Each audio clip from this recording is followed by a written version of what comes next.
Hi అండి. అందరికీ నమస్కారం. Welcome to my channel. ఈ వీడియోలో ఏపీ ప్రభుత్వ పెన్షనర్లందరూ తప్పక తెలుసుకోవాల్సిన అతి ముఖ్యమైన తాజా సమాచారం గురించి ఈ వీడియోలో తెలుసుకుందాము.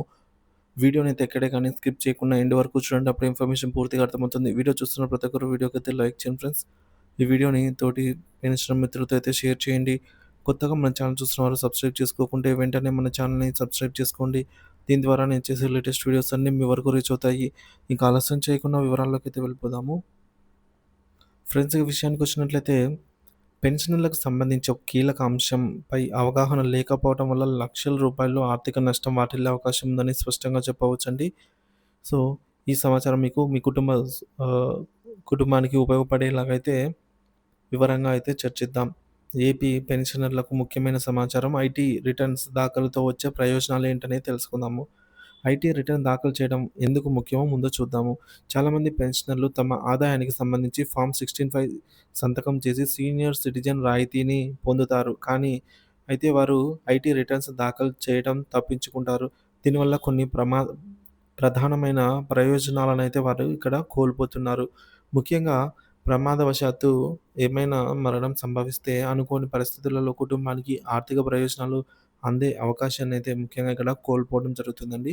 మోటారు వాహనాల చట్టం 1988 ప్రకారంగా ప్రమాదంలో మరణించిన పెన్షనర్ల కుటుంబం ఆర్థికంగా గొప్ప ఉపశమనం పొందే అవకాశాన్నయితే ఐటీ రిటర్న్ చేయకపోవడం వల్ల కోల్పోతుంది.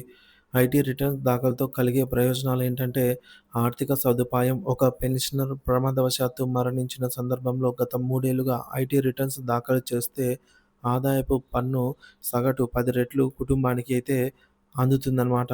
ఉదాహరణకు ఒక పెన్షనర్ 25,000 పెన్షన్ పొందుతుంటే వార్షిక ఆదాయం 3,00,000గా లెక్కించవచ్చు. 3 సంవత్సరాల సగటు ఆదాయం అంటే 3,00,000 ఇంటూ 10 అంటే 30,00,000 కుటుంబానికి లభించవచ్చు. కో కోర్టులో రుజువులు అండి. ఐటీ రిటర్న్స్ దాఖలు చేసిన దాఖలు మాత్రమే కోర్టు అయితే అంగీకరిస్తుందనమాట. అంటే మనం రిటర్న్ ఫైల్ చేసినట్లయితేనే కోర్టు కూడా అంగీకరిస్తదనమాట ఇందుకోసం. సో, ఇతర రుజువులు కోర్టులో అంగీకరించబడవు. కాబట్టి ఐటీ రిటర్న్స్ అనేది ఒక ముఖ్యమైన ఆధారం అండి ఇక్కడ. ఐటీ రిటర్న్ దాఖలు చేయకపోతే నష్టం ఏమిటి అన్నట్లు చూసుకున్నట్లయితే పెన్షనర్ ఐటీ రిటర్న్స్ ఫైల్ చేయకపోవటం వల్ల ప్రమాదవశాత్తు మరణించినప్పుడు వారి కుటుంబం భారీ ఆర్థిక నష్టాన్ని చవిచూసే అవకాశం ఉంటుంది. ప్రభుత్వ చట్టాల ప్రకారం అందులో ఉన్న ప్రయోజనాలను పొందడం అసాధ్యమే అవుతుంది.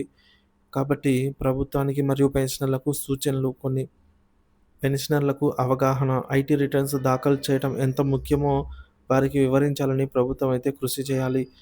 బ్యాంకుల ద్వారా లేదా పెన్షన్ డిస్బర్సింగ్ అధికారుల ద్వారా ఈ సమాచారాన్ని అందించాలి. ఇక సమయానుసారం రిటర్న్స్ దాఖలు పెన్షనర్లు తమ ఆదాయానికి సంబంధించి ప్రతి సంవత్సరం ఐటీ రిటర్న్స్ దాఖలు చేయడం అలవాటు చేసుకోవాలి.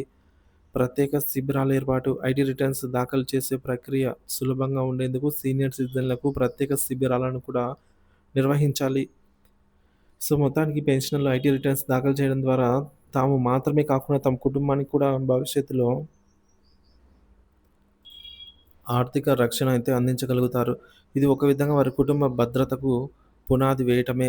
ప్రమాదవశాత్తు మరణం వంటి అనుకోని పరిస్థితుల్లో సామాజిక రక్షణను మెరుగుపరచడంలో ముఖ్యమైన పాత్ర పోషిస్తుంది.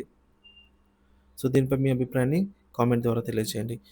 సో, ఫ్రెండ్స్ మనము ఐటీ పరిధిలోకి రాకపోయినా సరే, మన ఆదాయం 3,00,000 లేదా 4,00,000 దాటినట్టయితే ఖచ్చితంగా మనము ఐటీ రిటర్న్స్ అయితే ఫైల్ చేయవలసి ఉంటుందనమాట. మనకి ఇన్‌కమ్ టాక్స్ పడకపోయినా సరే, మనం ఐటీ అనేది ఫైల్ చేశామంటే, సో, ప్రమాదవశాత్తు మనకు ఈ విధంగా ఏమైనా అనుకోని సంఘటనలు ఏమైనా జరిగినట్లయితే మనకు ఈ యొక్క ఆహ్, ఇన్సూరెన్స్ సంబంధించి వీటిని పొందడానికి సో, మనం ఎంతైతే ఆదాయానికి సగటు 10 రెట్లనమాట. సో, మన సంవత్సర ఆదాయం 3,00,000 అన్నట్లయితే మనకేమి ఇన్‌కమ్ టాక్స్ చెల్లించాల్సిన పని ఉండదు. కానీ ఐటీ ఫైల్స్ చేయడం వల్ల మనకు ఐటీ దాఖలు చేయడం వల్ల మనకు 3,00,000 ఇంటూ 10 10 టైమ్స్ అనమాట. 30,00,000గా అయితే ఈ విధంగా మనకు కుటుంబానికి లబ్ధి చేరుతుందనమాట.